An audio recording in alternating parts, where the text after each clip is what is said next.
future gods and goddesses. Welcome back to the channel. I'm Uncle Makara, and today we're talking all about how to not get attached to someone so easily. The first thing that I would say is, if you're getting attached to somebody very quickly, very easily, it means you have to work on your own self-esteem, okay? You might be getting a very large hit of validation from them that reinforces a particular identity for you, like who you are being, who you are, okay? So that's number one. We get into this Oneitis state, okay? That's a term from social dynamics from back in the day. Oneitis, okay, when you get obsessed with one person and you make everything about them. When you first begin dating, the secret is not to, get attached to this one woman. It's to get good at communicating with all women, right? Regardless of your attachments or your preconceptions or, your desirous feelings for them. My father just gave a very nice reflective talk today for the meditation retreat that I'm a part of, and he shared a story. And in the story, this boy got very attached to his best friend, and then his best friend stopped speaking to him, okay? And this man who was telling the story, it's from Mali, okay? He gave this boy a stone to hold in his hand, and he told it to squeeze it really tight as you can. And he started to squeeze it, and he said, "How do you feel?" He said, "It hurts." And he said, "Stop squeezing it, just gently hold it in your hand. How is it now?" He says, "It doesn't hurt. It's okay to hold." And then the man told him that that's exactly what you're experiencing with your best friend. You've clung so strongly towards your best friend that it started to hurt. Very powerful story. Maybe at your workplace, you're noticing, man, my boss is being a dick. He's being an asshole. Why is he treating me this way? But you don't understand that that man has children and a wife, and when he gets back home to his kids, he has the nickname of adorable dad, right? But in the workplace, because of your perception, your preconceptions, your programming, your conditioning, you are seeing your boss as some kind of an atrocious wild boar who's spitting at you as he's talking or whatever, right? So the perspective, the context changes everything. We are ultimately empty in our nature, okay? Stop grasping so much to these physical things, to this physical reality, and claiming it as a part of your own. Possessing it as a part of your own. You cannot keep a butterfly in a jar. You've got to let it roam free. And this is what happens a lot of the times. There's possessiveness, jealousy in relationships. This is what attachment does, guys, right? Now, when you have sex with somebody, it creates oxytocin. So that bond may create a form of attachment, but that's a chemical attachment, right? It's like a drug. Love is a drug, okay? So you're getting high, okay? You're getting high on that other person. Trauma bonding happens sometimes, right? One of the key ways that you can overcome this attachment is to understand, to get out of this, I guess you could call it this mentality of this person is my other half, right? So whenever we have two halves meeting, we feel like we will reunite with our twin flame or something like that, right? Whereas true love is two complete individuals, complete and free in their own right, coming together to merge and form a connection, a flow between them, okay, a synergy. So healthy relationships are not about codependence or independence, okay? It's about interdependence. So my advice would be to imagine who were they before they met you, before your life. right? They had a life outside of you, okay? Whether that be your wife, your partner, your girlfriend, your boyfriend, whatever, like relationship that you have with this person, right? If we are attaching ourselves to somebody else, it feels like it's a chain on our own behavior, how we're being. It might feel like you're walking on eggshells. You want to embrace your most authentic self around that other person, okay? Now, this doesn't mean you do gross stuff like, use the bathroom with each other. I used to do that in my past relationship, and I realized how silly that was, you know what I mean? Like, just getting to that such a weird comfort level where it feels like you're like next door neighbors, right? Married couples face this kind of problem too. It's like they get so close that there's no mystery alive in the relationship anymore, right? There's no sexual tension. They become depolarized, right? They become, oh, it's just a regular thing, right? It's normalized. Once you understand impermanence, you understand that nothing is permanent, okay? Nothing is permanent. You're going to change. Is this the same body that you had when you were 13 years old? I don't think so, right? The body keeps changing, mind keeps continually changing, but then the mind is a continuum, okay? If you understand spirituality, you understand the mind is a continuum. So your mind is not only your mind, it's also the conglomeration of the past minds that you've had, okay, for many years. Who knows how long, okay? Since the beginning of time, perhaps. Understand that you got to keep your mind empty, you got to keep your mind clean.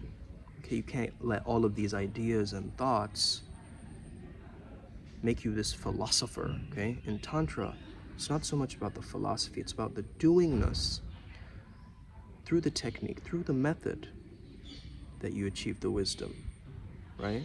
The great understanding. It's going to be my birthday very shortly, in a few days. I've just been really reflecting. I think I'm going to create a video actually for 30 things to know before 30 or something like that, probably. The reason we become, so attached to somebody is because of our own selfish reasons, right? Our own selfish means. And we start to envelop ourselves in this other person's, world or reality. When we become selfless from selfish, we start to generate not just a cherishing for the people around us. Usually we cherish 1 or 2, 3 people, maybe at max 200, right? Like if you're a big celebrity or whatever, right? You have a close circle, close knit group of friends, and you're really attached to them, right? But what if you lose your friend? What if something happens, then your whole life flips upside down. Your whole reality is dependent on them. You are leaning on this other person for support, for either moral support, for guidance of some sort. Maybe they were important in your life, okay? I realized, man, that one of my best friends passed away from college, right? And his name was Hytham. Shout out Hytham. And when he was gone, it was just an immediate shock to my system. And a lot of people, reached out to me and, gave me all these messages and so forth. I never really got that closure of understanding that what really happened to him and so forth. But I decided that since I'm connected to these deities and because I'm a channeler and so forth, that I would actually help him, in the afterlife and so forth, so that his form lives on and, his teachings live on, which he loved to research the subconscious mind and like different herbs that would heal and, different entheogens and stuff like this. So, one of my guides, Chief Deno, who is connected most to my Muladhara or root chakra. Each deity, by the way, that you have access to is associated with a specific energy center. And it manifests as almost a personality being, okay, for you. We all have a main chakra path, but you'll get to know more about these other teachings from Primal Sutra Mystery School, okay? That's where you learn how to fuse flow state with mysticism. I'm a pioneer in this field. You might not have heard anything like that before, but peak performance shamanism is the next evolution for us right now, especially right now on this planet. Okay, we need the help and guidance that we can get. If it's from an alien starseed, please be my guest, okay? So I had actually sent Chief Deno over to my friend Hytham, okay, in the afterlife, and told him to keep him protected, you know, keep him safe and so forth. And that gave me some mental peace and clarity, knowing that he was safe, knowing that he was protected. And, you know, he continues to do what he was here to do, okay? And I think that's really, really key and really, really powerful. So these spiritual teachings and this technology and this wisdom, it just helped my own levels of attachment for people that I've had, you know? I'm so attached to important people in my life, but I've always kind of kept alone and to myself. So I've never really been attached to anybody that much. But then again, we also have a self-attachment, right? We're attached to how we look, we're attached to how we, you know, speak or see things and perceive things in a specific way, or like, let's say someone insults us and we just like zoom in on that one particular insult that, you know, makes us very chaotic in our minds. The solution is surrender. Surrender to the present moment and allow the present moment to heal. Don't try to dig up the past and look at all the attachment and memories that you spent with that other person. Allow the memory in the present moment, okay? If it shows up right now, right here, viscerally, something connects you to them, you integrate it then. You calm your nervous system then, okay? You work with the attachment until it simply goes from attachment to connection. It's lost its grasping. It's lost its grip, strength, okay? I don't really find myself attached to a specific person like that. I have people who are attached to me probably, okay? Which I recognize. However, at the same time, you know, I can hang out with Lynn, I can hang out with Disha, I can hang out with Sally, okay? And let's say Sally flakes on me, okay? Hey, I can still hang out with me, correct? I'm not attached that just because they didn't show up for the date or they flaked on my movie date or whatever, you know? That my whole support system, my neural network will come crumbling down for that one person. Okay, enjoy that movie alone. There's nothing wrong with enjoying a movie alone. Absolutely nothing. It's just the cultural narrative around, why is that person sitting all alone? And you don't have to blame your awkwardness or shyness or anything like that, okay? Realize what's really going on, okay? The problem you think is the problem is not always the problem. You have to go deeper. Once you go deeper underneath the problem, you sometimes understand that it wasn't even what I started off with, okay? I started off complaining about my attachment in my relationship, and it had something to do with, you know, the time I got picked on in 12th grade, okay? You will start to piece things together based on being very, very conscious, not of just your feelings, because again, if you get warped by your feelings, you are going to drown in your feelings, because emotions, remember, is the water energy. You can learn how to surf the emotions, or you can drown. You can create a lifeboat or have a floaty device, okay? Which is your technology, right? Your emotional resilience tech. If you need help with any of this, by the way, guys, I'll definitely help you with this. Even some of my own family members ask me about this kind of stuff, okay?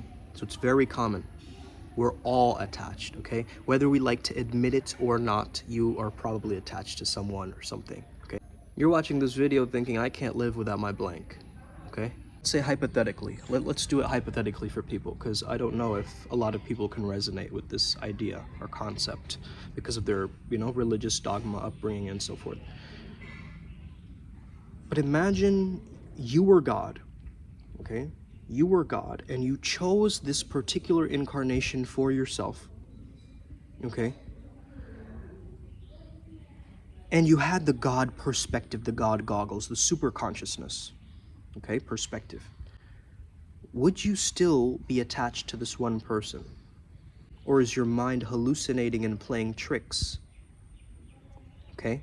Your mind keeps overthinking about it because you haven't made sense of that thing. Once it makes sense to you, you're going to drop it. You're like, maybe she'll text me back, maybe she won't, right? There's this maybe, there's this chance, okay? There's this big question mark in your head. Instead of that question mark, just making an exclamation point, okay? She cheated on me, boom. Do I really deserve a cheater? Okay, God goggles, remember. God goggles. Do I really deserve being with a cheater? Nah. Okay, it's easy answer. You've solved the equation, the mathematical test equation, which sounds like Euclidean geometry or rocket science, has been solved with one formula. You deciding this is what it means and then moving on, letting it go, dropping it, blocking her, okay? Never looking back. Never look back, only if I'm looking at that ass. Ooh. Where does attachment come from? Number one, scarcity mentality. Number two, an unhealthy self-image. An unhealthy self-image. Listen to this. You are looking and perceiving yourself as somebody lower than her or him or that other person, okay? If you're feeling this heavy attachment, one solution could be to focus on a logical understanding, okay? Get back to logic because your emotions are winning right now, okay? Your emotions are winning over your logic. And that's no way to live. That's like being in a prison cell, okay? You're keeping yourself captive as the prisoner by just going by your feelings, okay? I feel it, so it must be true. Most people make comments like, I feel that, and they think that that's a fact. They think they're speaking something that is very known. It's just from their feelings. Their emotion is telling them to say that thing. You see what I'm saying? So making a logical conclusion, creating logical lists, going through the day with more objectivity is going to help you. Get back to neutrality, get back to the objective truth. Another thing that you want to focus on when it comes down to attachment is to get back to your values. Okay, what do you value as a person? Once you get back into your values, you can really ultimately create a solid standpoint where you actually start changing in your life and you stop so much focusing on what this other person is doing, you know, constantly checking their stories, making sure that everything is fine, right? Your values, or let's say your redefined values, because the values that you've had led you to this point that made you super obsessed about this other person, right? And now you've got to get out of that codependent, one-sided thing that you're creating. It's gonna hurt. You're probably in hurt. But honestly, you can't keep treating yourself like this. It's not good for you, okay? You need to move on. By moving on, there will be new interests, okay? Love interests or new people or new situations that will spark your curiosity, that will spark your novelty. And when you really start creating something for your own, focusing on your own happiness, not always worrying about other people's happiness, you'll start to become a powerful magnet. Trust me on this, okay? You got this, we got this. Let's get it today. Upward spiral, gang. May we never be the same again. I'll see you all on the other side. Remember, you never know who's backing you, okay? We're all gonna make it. Let's win. Upward spiral, gang. Us.